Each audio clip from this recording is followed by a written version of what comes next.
Our biggest video is this: we bought a house for $5,000 and flipped it. And I think just that headline of paying $5,000, somebody wants to see that. That thing to this day gets the most views. So we've got a producer, cinematographer, videographer, and an editor. And then, you know, we treat making the videos just like flipping the houses. So we run a process every time. So we have call sheets and shot lists, B-roll that we need to get. These things take several months to film and produce. Like, we can't make a video this week, edit it, and release it. That's the answer I did not want, by the way.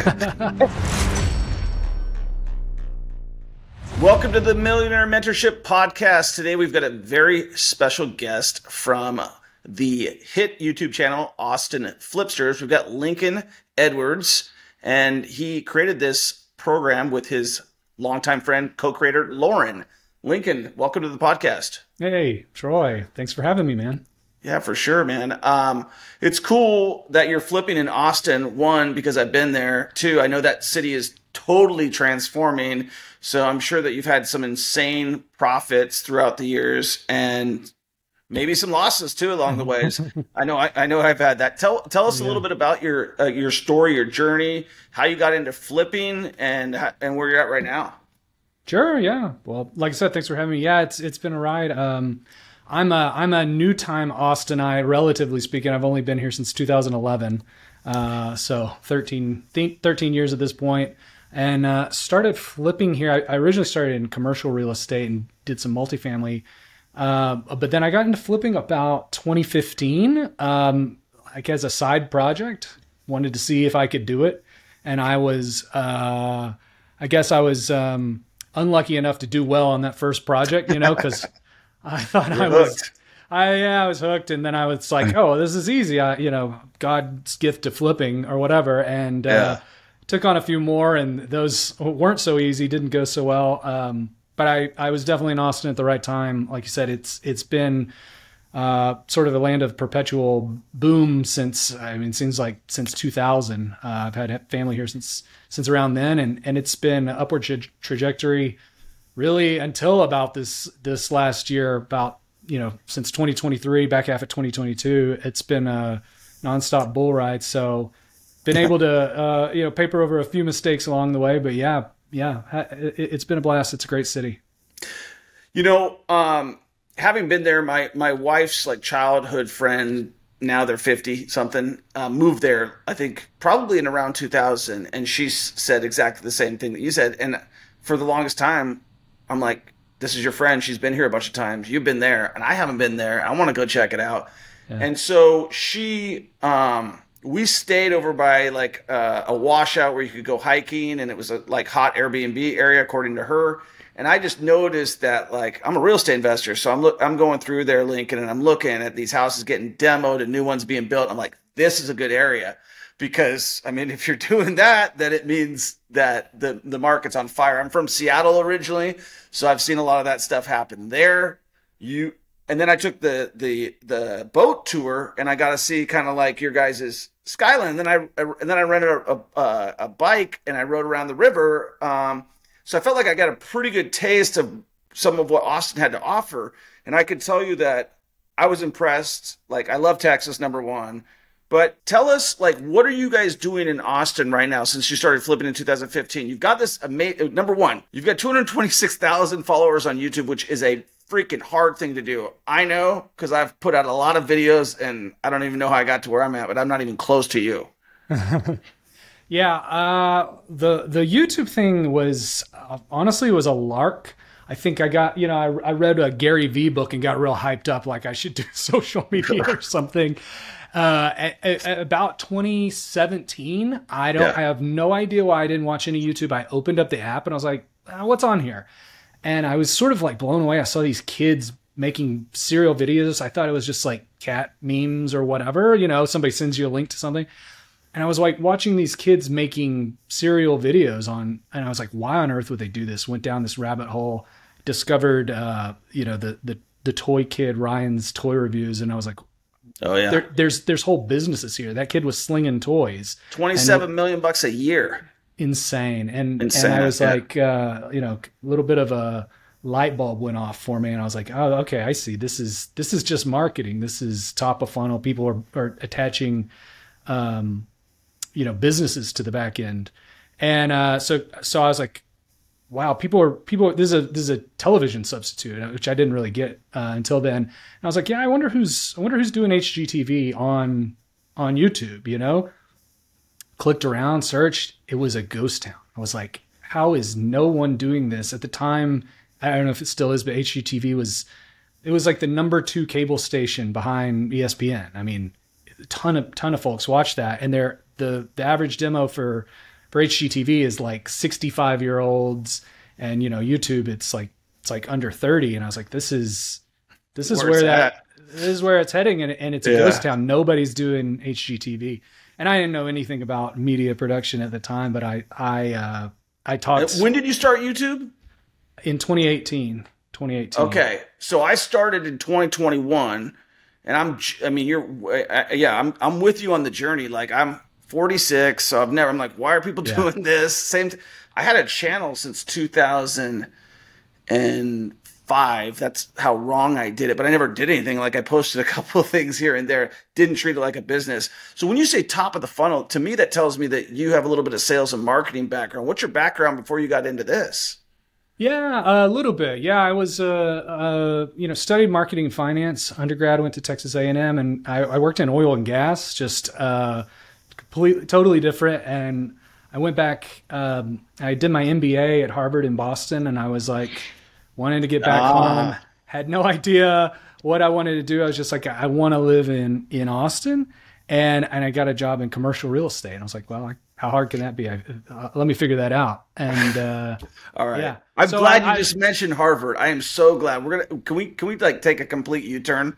Totally. Okay, so my kids, they're 10 years old, and my son is like really scholastically like. Not advanced. He's just doing good. Like, he's not like he tried to test for the gifted program. He didn't get in, but he's like knows that he wants to be a good scholar.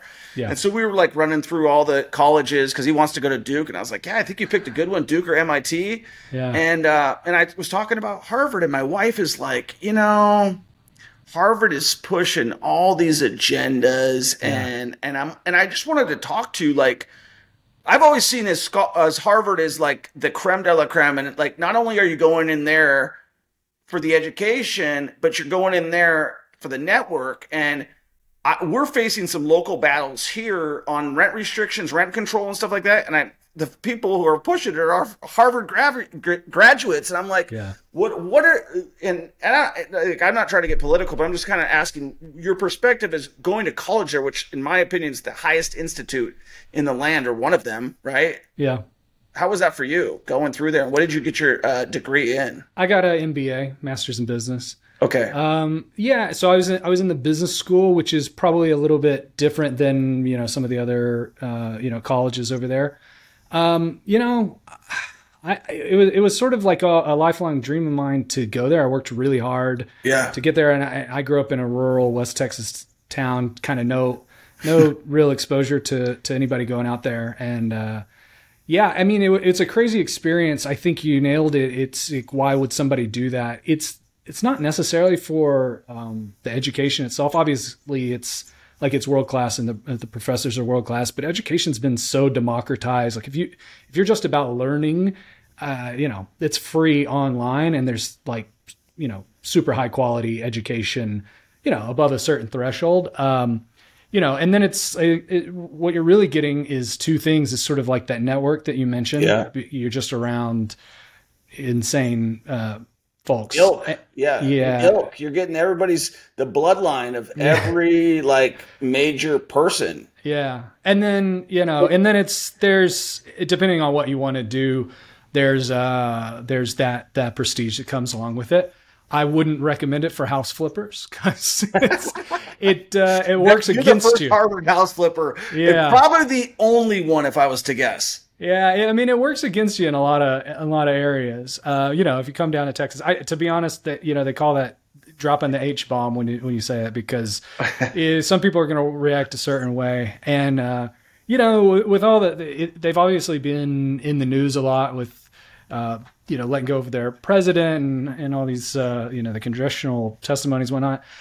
And I think you go to a place like that, it's we'll see but but my opinion is they're going to come out on the other side of this still being a timeless brand. This is like, you know, if there's a scandal at the name brand, a Rolex or something like that, a Ferrari, it's like it'll be a timeless thing. It's not a moment in time. And, you know, it's not one of these schools that you like, let me look at the U.S. News and World Report rankings and, well, they dropped to number 2 this year, I'm not going to go. Yeah, for sure. They're long run always going to be the best and have that cachet, or at least they have since the 1600s. 1616, right? 1616. 1620. I should know it. Somewhere right in there. I mean, it's like 100 years older than Yale. It's crazy, but yeah. Yeah, I visited the campus with a friend of mine. We went to a lot of the books. I mean, there's 30 colleges in Boston. My sister went to college, or not. She lived in Jamaica Plain, Boston. So I've been there. Spent some time there. It's a great place. So going from West Texas to Boston, now you're in Austin, and now you're flipping houses. I wanted to go back to the YouTube because I know I just kind of transgressed about the Harvard thing, but go back to the YouTube. So you decided you're a very educated guy. You obviously got great marks in school, so we know you're highly intelligent. Yeah, and the YouTube thing, like I said, was a pure lark. The pieces I put together kind of in hindsight, but to be honest, at the time, I was like, I have no idea what a business model looks like if you create this kind of YouTube channel. I just knew there's such a market for it on HGTV. Like it felt like just a land grab. Like somebody needed to do it, and I don't think I'm not a TV star. I'm not probably the most qualified person to have done it. It was there for the taking, and. Yeah. And probably, you know, I'm enough of a egomaniac to think that was a great idea. But honestly, I just thought it'd be a fun thing to do at first. Like, had no real plan. And I think the way I pitched Lauren on doing it, I said, hey, look, if we can, what I really thought was, look, if we can get just some donated materials, some flooring and windows or whatever, that'll make our flips that much more profitable. It'll pay for the expense of all the production of it. And that's how we got going on it. Now, do you guys do like brand endorsements and stuff like that? Do you guys? Yeah, we'll do it. So we created our own, company called Homemade. So we sort of self-sponsor a lot of stuff, but we also still do, branded endorsements, and we do them for, folks that are sort of in the investing and finance and home renovation space. And then we've also done some for like what I'd say is like more traditional sponsors that are doing really big campaigns across YouTube that are not specific to the home flipping niche. Yeah, I always felt like if you could pair up with like a manufacturer, somebody like a product that you really believe in that you use. And I thought that was the best thing that I read about your use that I really identified with was your bio on YouTube. And it was like, because I do a lot of content about contractors that have ripped me off. And that's one thing I noticed that you mentioned that you've dealt with. And I wanted to talk a little bit about that because being Harvard educated with an MBA in business, there's certain things that degrees, and that's what we talk about, like, that the street teaches you, like, oh, people aren't honest and they actually steal from us and they lie and all these like things. And a lot of them happen to be contractors, I guess. Yeah. Yeah, totally. I mean, my education doesn't really do me any good in that, because what you're talking about is pure, I mean, it's common sense and it's working with people and really all that, I look at that as like, how do you protect downside risk? Right. And I go into sort of every scenario with the contractor, a client or a project, whatever. And you always just start from a place of, okay, what is my worst case scenario? Right. I give this contractor 10 grand, 50 grand, whatever, and they're gone. They moved to Mexico. Okay, that is my downside. And do I expect that to happen? No, not every time. But you set that as your base operating assumption of like what can, and you protect against it. That way you never face it, because if you do enough of these, maybe that's a 1%, 1 out of 100 times that's going to happen. Well, you go do 100 flips, you're going to get hit with it eventually. So I think of it in terms of like risk mitigation, from the contractor side, right? Yeah. Now, how many flips have you guys done since you guys started? Yeah, I don't know. It's probably around 100 plus. It's a lot. Yeah. And we sort of were doing the, flipping plus wholesaling thing there for a minute. And I've lost count at this point, but bunch. Now, do you guys have a certain I guess thing that you go after? You guys try to stay under a certain price point in Austin, or are you open to anything with enough spread? Yeah. So we launched Homemade to serve exclusively clients. So we in 2023 transitioned away from doing our own flips, and now we do them primarily for clients. And back when we did our own flips, I'd say we had a pretty wide buy box. Like we would do basically anything from like ground up new construction, additions, some land stuff in there if it made sense, wholesale, like really wide buy box. Yeah. And now that we're really building it out to sort of increase volume and scale it up, we've tightened that buy box. So it's sort of the sweet spot of what you think about, like what makes a good traditional flip. So it's like 1970 build or newer, 3.2, 1,500 to 2,500 square feet, Yep. No additions required, no garage conversions if we can get away with it. We want it to be a lot more rinse and repeat now. So talk to me about, Lincoln, about the business model of that, because I did see that as well, and I like that. And it's something that, from a business perspective, and you guys building that out as a brand and helping other people achieve that, how do you partner with them? Yeah. If people are looking to partner with you, I'm sure they'd be interested in that as well. Totally.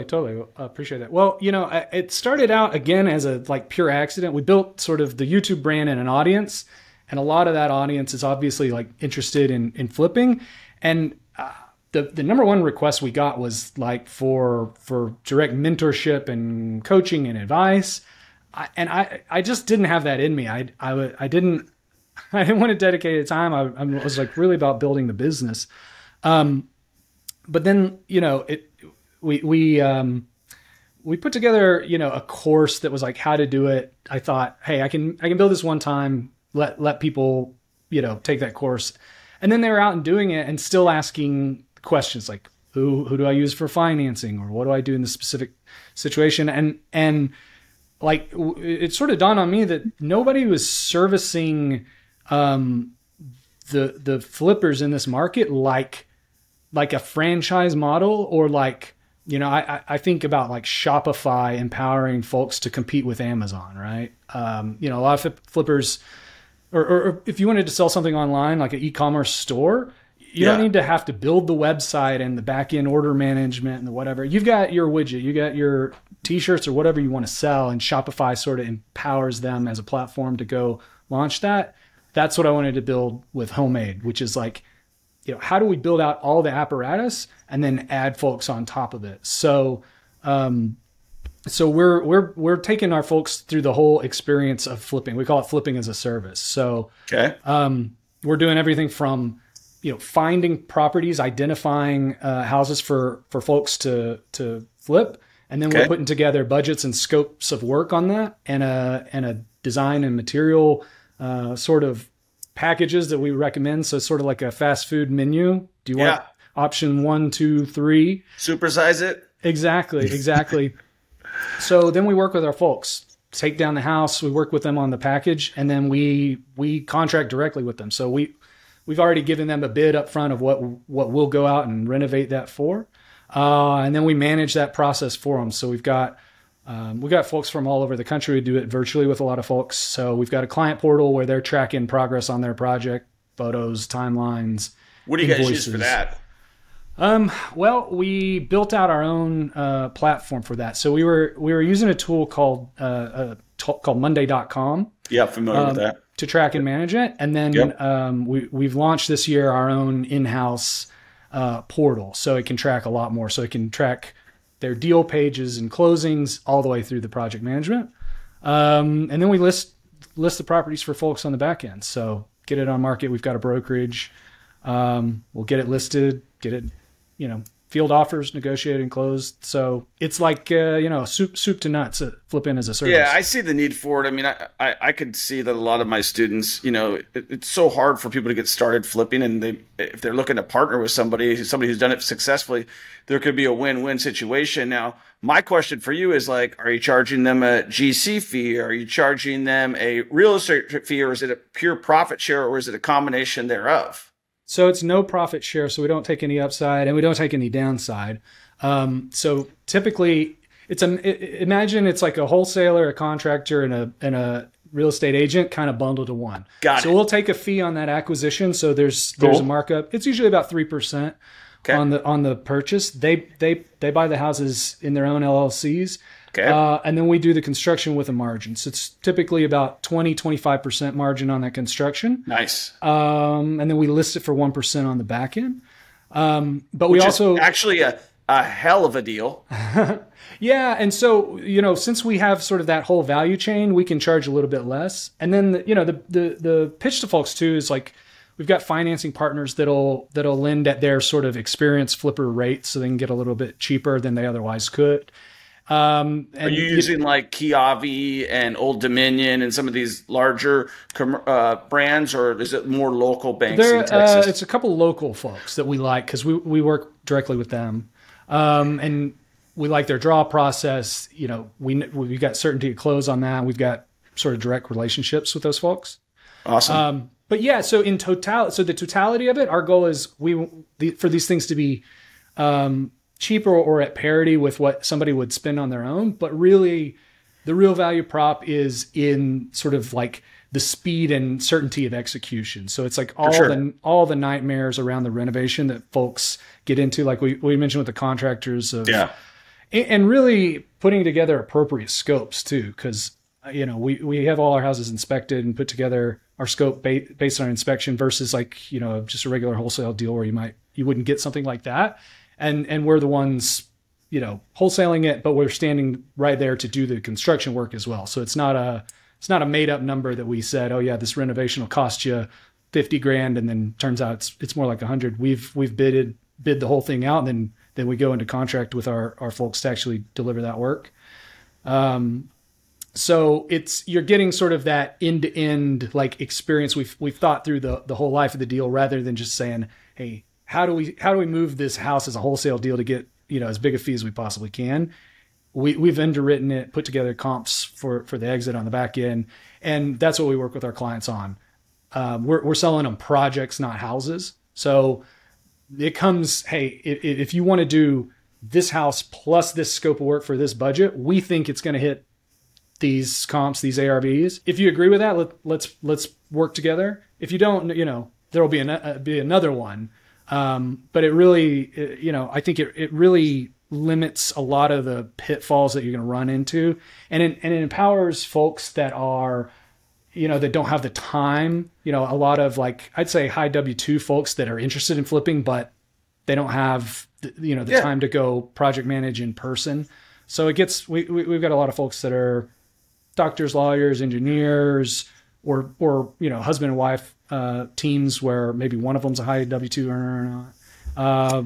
Gets a lot of Lincoln, those folks off the I did have a question about when I look at that, I'm like, okay, this guy has got the construction figured out, and that's the hardest for people who don't know. There's two things: the deal and the construction. The deal takes time, construction takes time, and a lot more can go wrong with that than the deal, right, in my opinion. And so and obviously somebody who's really skilled at flipping like yourself, Lincoln, people are partnering with you because they recognize, what the newest building trends are, what sells on the open market, and how to get it done efficiently and turn a product. And so I'm looking at you and I'm like going, this guy's really smart and he's filling out things. So my question is what's next? Do you have a separate construction arm? Because I would think that people in Austin who aren't flipping their house would maybe want you to come and renovate them too as well. And then secondarily, where do you take your business here to the next level? Because at a certain point, you're only going to be able to do so many flips, right? Right. Yeah. So right now we're focused on geography expansion. So we just launched in Dallas, and I think that's what we want to do in the sort of medium term future. We want to expand regionally and have a presence in sort of all the major metros. and in the markets that are really, attractive for flipping. Yeah. But the problem we're solving, to your point, is, I mean, renovations in general are really tough. And, For sure. I've built a spec house using another builder and going through their process. And, I'm a professional doing this, and even going through that experience, I was like, where are my timelines? Where are we with this? I need more pictures before I pay this invoice. I need to know that X, Y, and I'm Z dealing is with done. it right now in Naples. I built my house out here, and I was like, okay, I'm going to hire a builder on the next one just so I don't have to deal with it. Yeah. I'm like, same thing. They might have all these systems, but where's my pictures? I got one picture in your building trend. Exactly. Yeah, I know it's a nightmare. So long term, I would love to tackle all things renovation and do that for retail folks or for multifamily assets or whatever. But we've built our brand and reputation on home flippers, so that's where we're starting. And 60% of the fix and flip market are like first and second time mom and pop flippers, and to me that's just like it's just like Shopify. It's 60% of the market doesn't have professional grade tools and platforms to manage these things professionally. And I think most people that get into it, they don't want a job as a GC or a project manager necessarily. I mean, some folks do, but I mean, a lot of them, they want exposure to an asset class, to an investment category. And that's basically all we're trying to do. We're just trying to decouple. I may add this onto my brand. I'm not going to lie to you. I mean, I'm just being honest with you. I think it's a good skill set. Obviously, we have some improvements to do, but it would take me a while to get there. But I think that you're right. A lot of people who join, because I teach people how to do that, which you weren't interested in, right? You're right. A lot of them, it's like, man, you got to overcome so many obstacles mentally for them: the construction, the deal finding, the bank, every single thing. And sometimes it's like, well, if they just wanted to do it this way, we could probably help them out as well. So it does, what you're saying makes a lot of sense to me as somebody looking at my business. So you're looking at, are you thinking about because you got the MBA in the background. So I see all these like tactical things probably in your brain from your training and just how you think. So tactically, are you thinking like, I'm going to build this and try to take an exit? You're in a lot of hedge fund money too. You got access to massive capital out there. As we know, real estate is the best hedge against taxes and inflation. Yeah. So for the company, we raise venture capital from the folks that are behind Mr. Beast, which I don't know if you're familiar with his brand on YouTube. Of course. Yeah, okay. Of course. Yeah, they're great. The folks over at Night, they have a venture fund. So they backed the actual operating company, Homemade. And yeah, so we want to take that and scale it. And the idea, I think, in the short term, like I said, is that sort of like we want to expand and take on as many as we can, like physically. And then, from there, we want to build out the platform to where we can offer more self-service tools. So like what we do in-house, but self-service. So, the idea being, hey, look, between, Matterport 3D scan of the house. I love the way, I know what you're talking about. I scan my building. Yeah. So we scan them all. So between a scan and inspection report, 90% of that we could do virtually ultimately. So I want it to turn into that. Hey, send us a scan of your project. Send us the inspection report. We'll virtually scope it. We'll put you in touch with our local vetted GCs at fixed prices to let them deliver it as a self-service model. Project manage it through our platform. That's what we want to build. So the other metaphor I use is sort of like, building like a self-driving car. Yeah. So right now we're building the taxi cab fleet, right? We're driving people. Yeah. We're running the projects ourselves. But we got that dash cam going. And basically I think to be able to really scale that as a platform, we need data, right? So we need to be able to expand the buy box and do different and types of flips in different geographies, so that ultimately we'll have more data than anybody. So whether you're, putting some, historic property in Boston or a craftsman in LA or whatever you're doing, we've got enough data that we can sort of deliver that as a platform virtually. But I mean, right now we got to collect that data and we got to drive people around. Yeah, you're definitely in the right place for data if you're in Austin, Texas, and you sound like an engineer with an MBA mixed in there somewhere. I'm trying to, because I've usually got a pretty good read on people, like how they think, and you're a systems and processes guy first. It sounds like totally. More than anything. And that's something in my business that we're always constantly working out, because I'm just a freaking doer and I leave a mess behind me. And I'm like, where's my systems and processes, people, right? Yeah. I was the same way. I was the same way, because I started out and it was like, oh, I do it all myself, and everything just lives in my head. I can keep track of what I've paid, who's been paid, what's coming up, the schedule, everything. And then as soon as I was like, okay, I gotta scale this up. I gotta hire somebody. And as soon as I did, it was like, whoa, they can't keep a track of anything, or they're not doing it in the same way that I would, and whatever. And, bash my head against the wall repeatedly, and then figured out, oh, I got to build this process. I got to build this machinery so that SOPs. I can plug folks in. Exactly. SOPs.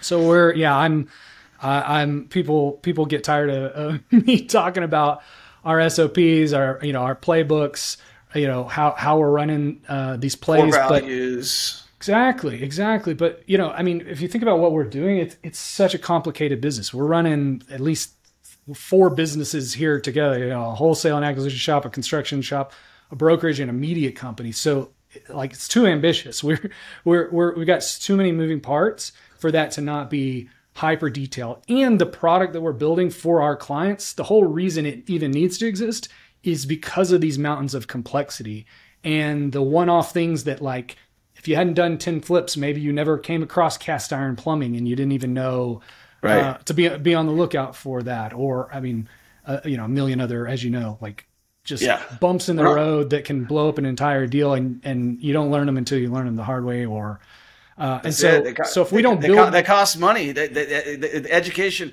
was Harvard free. I wasn't that smart. No, they didn't give me the full ride. No, I paid. Yeah, it was $75,000 a year, and sometimes you're going to make a $65,000 lesson that's going to teach you a lot about what you do now. Lincoln, I really like your energy and what you're talking about. I have no idea what Shopify is about. Break this down for me, because I've heard it so many times. I'm not in the e-commerce space.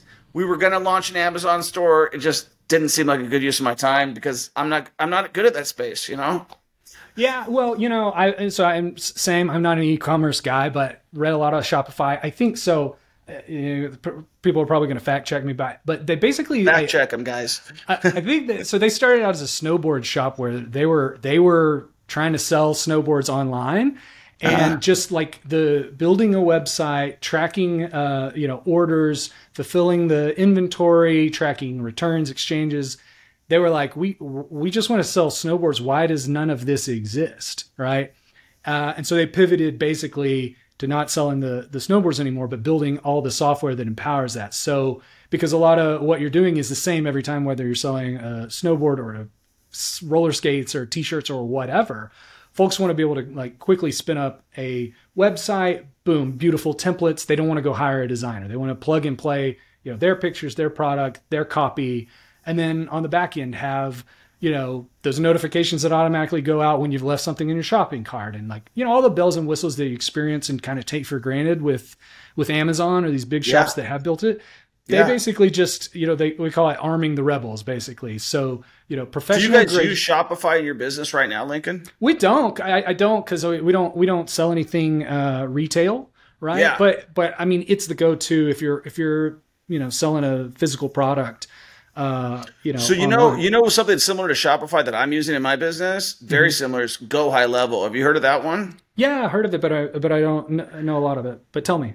So, we take this journey, right? So I'll tell you, my flipping journey began a long time ago. So I feel like in that space, I'm as far as I can possibly take my brain, other than going and leveling up and doing bigger and bigger stuff. Yeah. But when I launched into the social media aspect, like you said, I know nothing. I'm like, what am I doing? I have no idea. So I have the same CRM that I had in 2012, and they haven't made any upgrades. I'm writing down the same thing, and that was advanced back then, because most people don't even have a CRM still. But as I'm doing the ClickFunnels and the Zaps and all these other things, and I'm like, I'm not a software guy. Why am I freaking playing in the space? I start to ask some experts and friends of mine, and finally I hired an agency, and through working with that agency, the first guy's advice came back around, and he's like, Go High Level. And Go High Level is this platform where I can build all my backends. I can build all my websites. I don't have to use Zap really ever. Yep. And like everything lives there. You talked about top of the funnel, like everything, all my social media, it is an all-in-one, like that I've never ever seen before. Like I checked out Monday, I checked out Pipeline, I checked out Carrot, I checked out everyone, and this was the one that I did not check out. And when it finally was forced into my life, I realized it was the best one. And for like us. So now everything we're doing is on a process, right? Like if we're going to hire for a job, like we found that, like, I don't know how your experience has been lately, Lincoln, but the job market's really rough out here in Kansas City. And I know for me that the only people that are going to want to work with me are people who believe in what I'm doing and like what I've got going on. And so every time I launch a reel on Instagram, it gets a lot of interest. So I build that funnel then, and then they got to take a job application. And then rather than me going through a bunch of DMs and trying to figure it out, so everything I'm doing now is funnel-based, systems-based, and which that makes me a better businessman overall. So going through that struggle of trying to figure it out now has way more benefits for us doing online coaching, digital marketing, and things like that. So it's cool to see you on the same page on that a little bit. No, I love that. Love that story. Yeah, I think for me, I went down that journey, and I think a lot of I got at first like paralyzed by what is the platform. Am I using Salesforce, or am I using HubSpot or Monday or whatever? And I think, or at least my experience, maybe Go High. I've not used Go High Level. Like, sounds awesome, but I started to figure out like a lot of these tools were the time and effort I put into them, and there's a learning curve on a lot of these. We use Monday as sort of like I like Monday because it doesn't have tons of bells and whistles, but you can spin up sort of your prototype. So like when we started recruiting people, we used it as our sort of hiring system to track applicants until that got a little bit too big. And then so we graduated to a tool called Ashby. And same with like tracking folks, coming in to work with Homemade. Now we use a Active Campaign. But I've enjoyed it for that reason, because I can quickly make sort of an MVP of whatever I need. I'll give you a link for Go High Level for free that I have. You should check it out just on all the stuff that you're talking about, because I've done the Active Campaign, I've done the Monday, I've done them all, and I'm telling you, once I got here, I was like, what? Because it's like you said, it's the all-in-one. It's the Shopify of our space. Love that.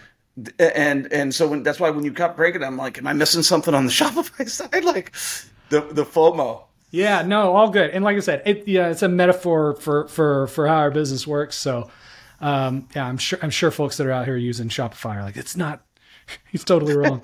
No, it's all good. So take me through like where you guys are obviously doing awesome flips. You're helping people get their first flip. They're making money, and you're encouraging people to get more. Obviously, if you guys are listening right now and you want to invest in Austin, I mean, he's got all of his stuff is out there. So you can see pretty much everything on YouTube. And he's got a lot of subscribers, and people, like you said, when I saw that, I was like, these guys are doing a better job than me, like on the HGTV side of things, of showing that. And that's what I looked at when I looked at your channel. That's exactly what I thought was HGTV. And I'm I'm not sure how old you are. I'm 46. And I was like an Armando Montilago fan back in the day. And he was in San Antonio, Texas. And he was always about like doing it for the cheapest and the least expensive. And he was like the original HGTV. And I followed the guys in Atlanta as well. And then it kind of got a little bit, as you know, like with the Chip and Joanna Gaines, it just took on a whole new life of its own. And I think you're dead on for hitting it on that. We tried to do with that a little bit with before and afters, but you kind of get distracted, I think, sometimes, right? Yeah, it's hard. You get in little niches on YouTube, and I think the sort of taking the HGTV approach is, there were pros and cons to it, because that sort of entertainment value gets, I would say, more reach, right? You get a lot of people that I don't think they're necessarily interested in flips, but they love that before and after story, right? And so, we've got a very wide top of funnel, and then we build that in. So you got to love a before and after, and we get wide reach from that. And then, engage a little bit further with the folks that maybe have always been interested or want to take those next steps or whatever. But that pool of audience is not as concentrated as it would be for, content that's more niche and specific to investor communities. So, social media is great, but it's you kind of got to pick lanes sometimes, Yeah, it's very complicated. It definitely teaches you human emotion, I think, more than I've ever realized. I'm like, wow, man, people can pick out every single wrong thing about me with assessing me very quickly. Yeah. I did have a question. So now, as you grow in your business, any other products and services, like you said, because that's top of funnel, but there's all these other great resources that you guys have for people. Are you guys selling other products and stuff like that people can buy? Yeah, like I said, the course that we created is still out there. So if folks want to just take it sort of self-service, how to, it's basically house flipping for beginners. That still exists, but we are laser focused now on the homemade product. Because we've talked about, there's just so many things you can do with once you've got an audience. Is it do we build a traditional brokerage, or will we do financing or furniture and design, home decor type stuff? There's not enough hours in the day to pursue that, but we just I think the opportunity for this flipping as a service, is just so huge, and I think we're really trying to solve client problems. A to Z. I don't know if you're a fan of Alex Hormozy. He came on the scene a couple years ago.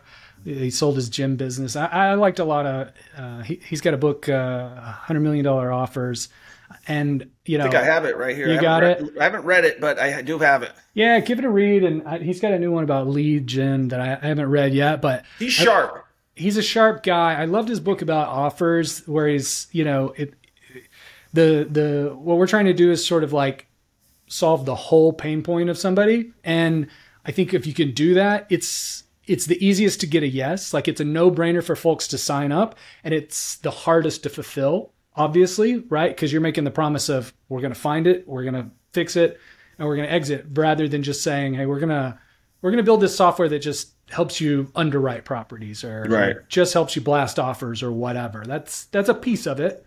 And you can nail that. But if you can nail this whole thing, the yes is a no-brainer, and the fulfillment is the hard part. But if you can build out that process, that machinery, then it's a huge moat. Folks have asked, what are we going to do if people begin to compete with us? And I'm like, let them, man. If they want, it's so hard, it's so complicated, and you've got to build that data set house by house. Yeah, and they'll have earned it. If somebody comes and competes and builds a competing product, competition, don't fear competition. If you fear competition, you're not that good. Exactly. I got this. Or you're doing something. Pat Mahomes. Yeah, exactly. Or you're doing something that's too easy. Exactly. Patrick Mahomes, what a freak of nature, that guy. Man. Didn't he go to the same? Didn't he? You said, okay, wait. He's a Texas Tech guy. I went to Texas A&M. Okay, I know you said Texas A&M in the beginning. I was like, did he go there or what? No, he went to Tech. Unfortunately for me, we had Johnny Manziel as our guy, but they had a little bit different trajectories in the pros. Unfortunately, Manziel had ego before proof, and Pat Mahomes, man, you can say a lot about him, and it's all good. That guy is stand up. That's why I moved to Kansas City, Lincoln. For Patrick Mahomes? No, but for because of him. Because of him. I was looking for a new market. I was in Vegas, and I'm watching Monday Night Football, and I tell my wife, I'm like, listen, I watch a lot of football. I'm a big football fan, and I go, whoa, that kid's something. So I had heard about him. I had never seen him play. Yeah. And I watched him play that one time, and then I was like, this guy's something special. I said, I'm looking at the houses here, and I'm like, wait, there's $30,000 in Kansas City? And I'm like, I got about 16 left at that point in time in Vegas that were all really up on the money. And so I just 1031'd everything. And I came out here and spent a week. And the next thing you know, I'm building my wife a house out here, and we're here. And the rest is history. There's a lot to be said for that bang for your buck. He's an amazing kid. My cousin and her husband went to Texas Tech, and they live in Dallas. And they're such fans. They've got Kansas City season tickets. They go to every game, go up to Kansas City. They went to the Super Bowl. And he's just got that. He's got that draw. And Texas and the Midwest in this area share a lot in common for some reason. Because I know a lot of people from Dallas, from the areas that you talk about, that have relocated to Kansas City because of the similarities. Yeah. And having dated a woman before I met my wife that lived in Dallas, Texas, I can tell you there's a lot of similarities out there. The biggest thing I like about the Midwest is the family aspect of things. But you know, do you do a lot of rentals in that market? Yeah, so I really started as a rental guy. So I before flipping was even like became big, I would say I probably was too scared to do it in the beginning. And so I just, what happened with me, my journey, how I started, is I started wrong. I'm a doer, but sometimes I don't ever take the planning part of it. And so I just went full throttle in and bought a rental, and then bought another rental where I repaired it. This is back in 2002. Okay. It was like a live-in flip. And that was like my first, I didn't even know, I didn't do valuations. As I told my realtor, is that a good deal? He's like, yeah, it's a good deal. So did that. It ended up working out good on that one. And then I thought I had everything figured out. And so I went and bought 2 properties in Las Vegas at the height of the market. Like literally, if you put a freaking dartboard and you could say, that's I hit it. And so that taught me about speculation and about not buying houses on cash flow and all that other stuff, and made a really bad mistakes. So I had to live with a $2,500 loss every month. And so I finally got right side on making some money, and I was able to buy houses in the downturn for cash because I had learned that lesson.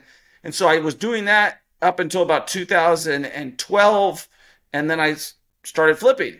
And because the market had I was making all my money from commissions at that point in time from selling so many houses for the banks, like 2,200 in 5 years. Wow. So 643 in 2011. And so when that happened, I had to make a pivot in my business. Like I didn't want to go with traditional homeowners, so I pivoted to flipping, wholesaling, and all that stuff. But rentals is my true, like I own a lot of rentals, and that's what I'm most passionate about.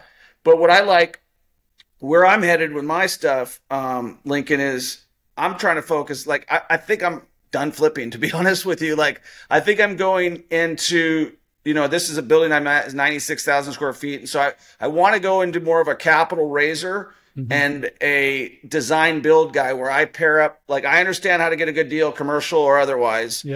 But I understand I don't know enough about commercial. I don't want to learn that. It's just too much for me to handle at this point in time.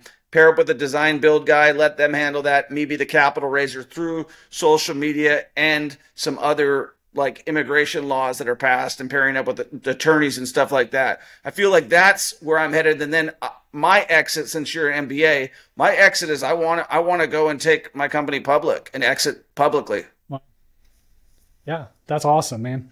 That's I love to hear that. I love to hear about guys that are always like, building on the experience and have the ambition to build and grow. And it's awesome to hear. And I love that you're putting your money where your mouth is on, picking a solid market where you get a lot of value. You could be a big fish there. I love hearing that story, man. That's amazing. Yeah, thank you for saying that. Yeah, no, when I came down here, I literally go, I can own a building downtown. I didn't know it was going to not cash flow $30,000 a month, but I was like, but I can own that downtown. And I was at a point in my career where I had made enough moves where I could make that decision. And then, we bought an apartment there, and it's fun. Like, that's why I see you, and I'm like, oh, he's leveling up. And I know, like, the way it is, like, you're going to come to the point where, like, I want to build bigger stuff. I want to do cooler stuff. Right. And so, how do you see yourself? Where do you see yourself going in the future? That's a great question. I tell people, like, the biggest kick I get is for where we are in this business. I want to see how far I can just take making videos on the internet, be myself and having fun on the internet, and see, like, what can you make of that? Because I had never dreamed we would be at the spot that we are right now. But I don't know. I feel like, I don't know. I had big, like trying to get into Harvard. I had a big goal of mine. Like I said, I worked really hard. For that, I made the mistake of making that the destination, right? It was like, that was the goal. Your identity, right? Yeah. I mean, I just worked so hard, focused so hard on achieving that. And then I was the dog that caught the car a little bit. I was like, holy shit, I got this. What do I do now? And to be honest, I'm like, rotate. Yeah. Exactly.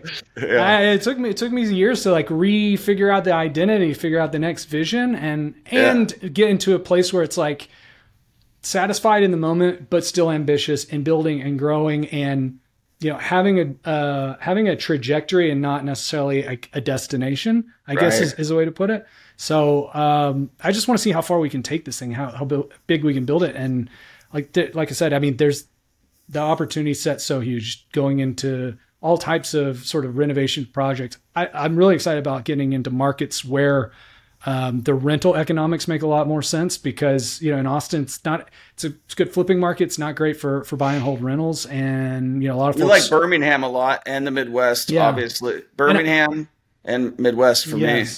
Yeah, and I think a lot of our clients, they want to build portfolios that cash flow over time, and I want to serve that audience. So like I'm excited to grow into those markets. And then it's the whole like, do we exit? Do we sell this thing? Do you go public or whatever? It's like, yeah, it's exciting stuff, but I don't let myself dwell on that much, because it's like you gotta build the thing first, and if you build it right and take care of that business, the rewards always have a way of working themselves out. I agree with you 100%. And as I say it, what I told you, I don't ever expect it to happen, but I never expected anything like I achieved right now to happen. So I'm just going to keep putting it out there. And if I get it, or I can get close, or like, one of the guys that I look up to is Ted Turner, and his dad told him never set achievable goals. and so like, might as well put it out there and see what happens.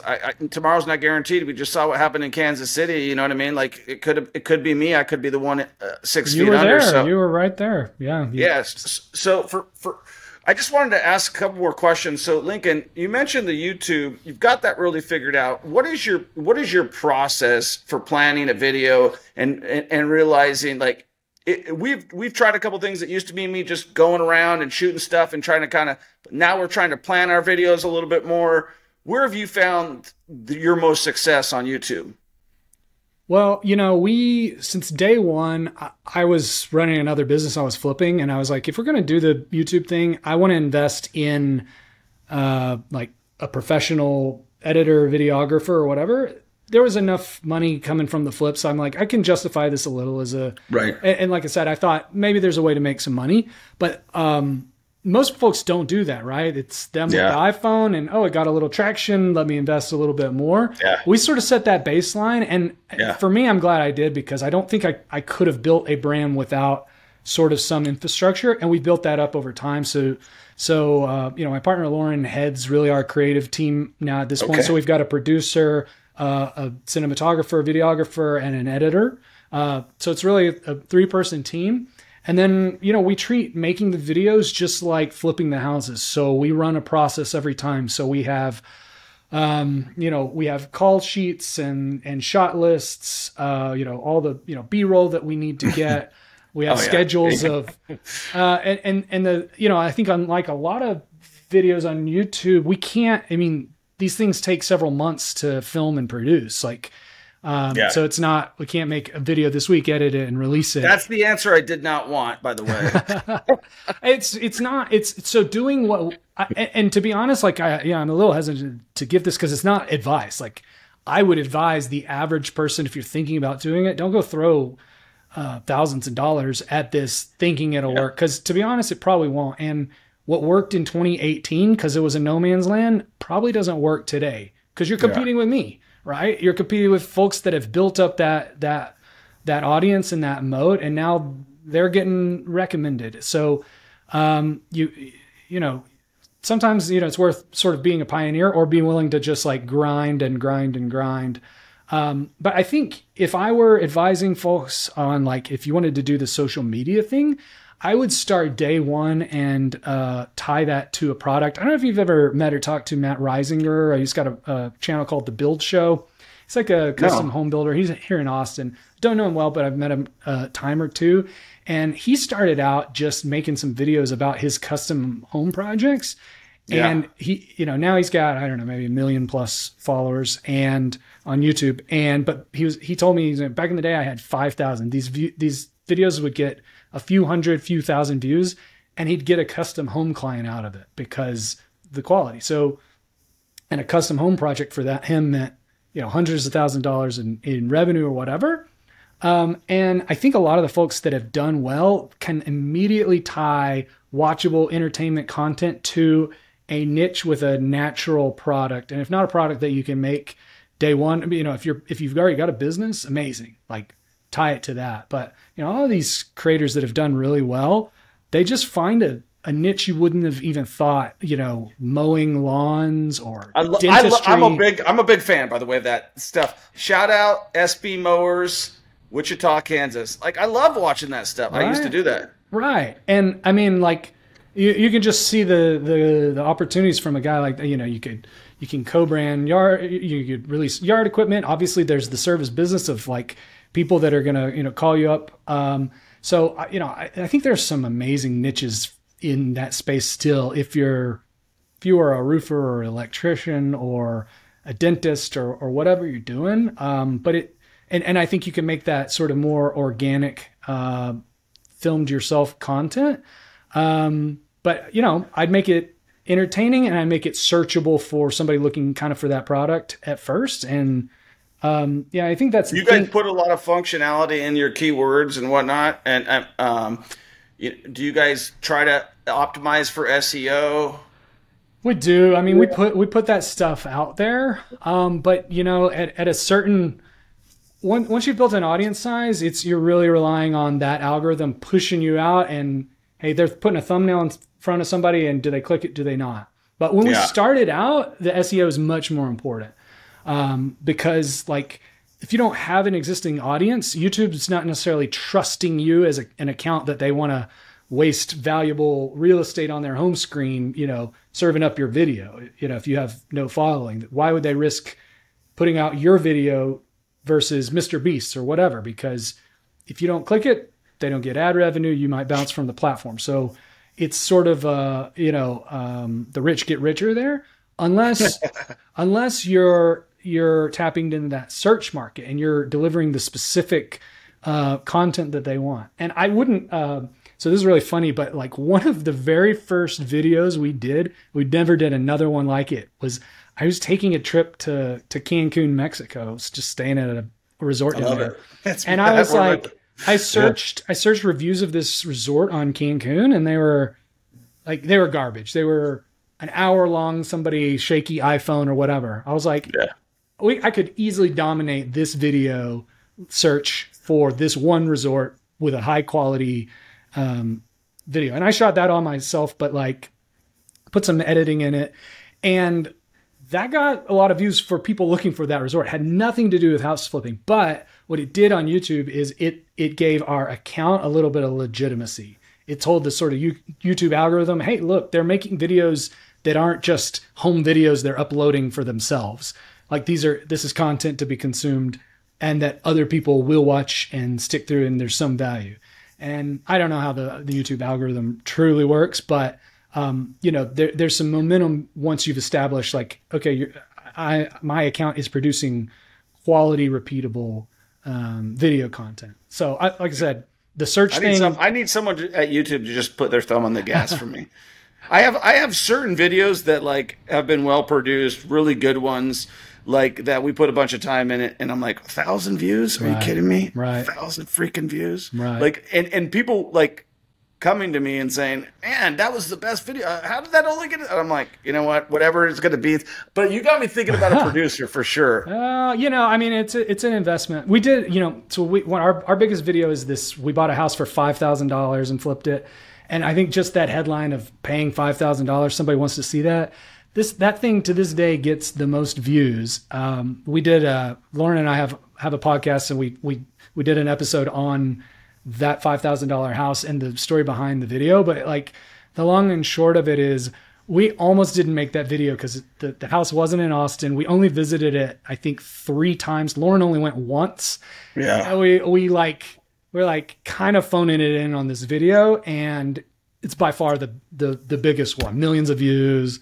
Like, I did one on California that got 700,000 views and nothing else.